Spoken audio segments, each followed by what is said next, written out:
Hi, I'm Sunny, and this is my podcast, Creator, Created, Creating. Short and sweet mindset shifts for intentional life creation.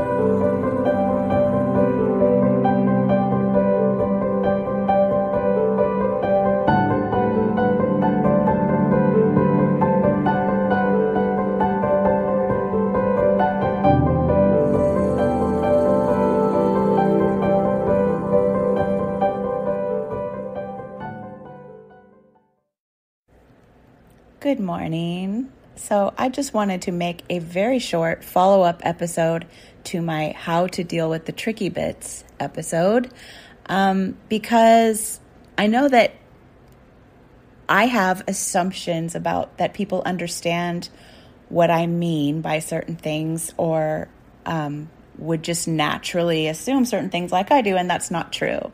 So I just want to clarify something about that.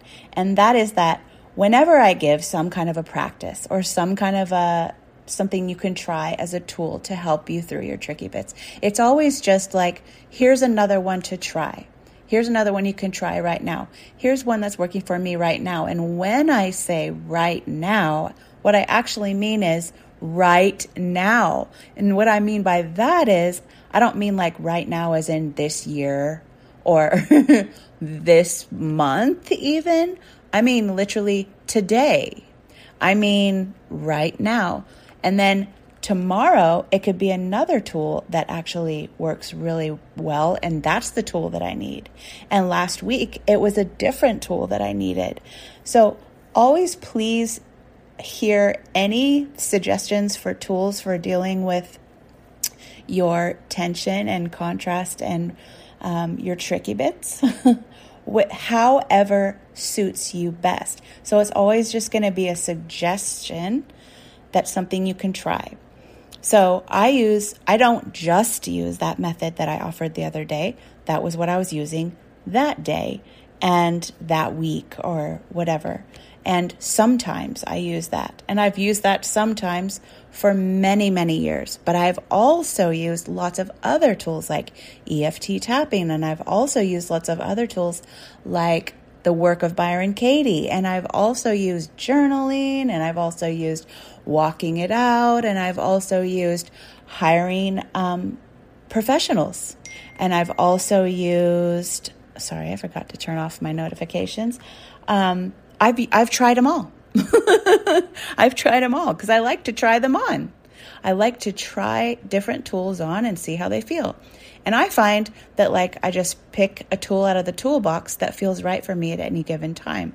So sometimes if something's particularly sticky and I can't just seem to kind of watch it, I can't move into that higher awareness or that, soul self-awareness and just watch those thoughts and feelings and let them be as they are and greet them with love. If I'm having a real amount of trouble doing that, I might go and do the work of Byron Katie and okay, what am I believing right here, and get to the bottom of it. And other days I might not.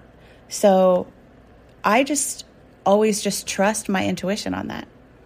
I trust that if I'm feeling I need some more, then I'll go do something more, or I'll find somebody to assist me with it, or I'll assist myself in another way through it.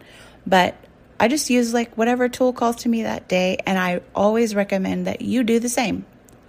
And again, I assume people know this, but people don't always know this. Sometimes people take it very literally, I should only do this, and I should never use any other modality. No, not at all. These are all tools. You put them in your toolbox and you use which one feels right for any given job. And just trust your intuition on that. All right. That's all I had to share about that. I just really wanted to clarify that in case it caused any confusion. Thanks for joining me today. And if you'd like to find out more about me and my work, you can find me at sunnychapman.com.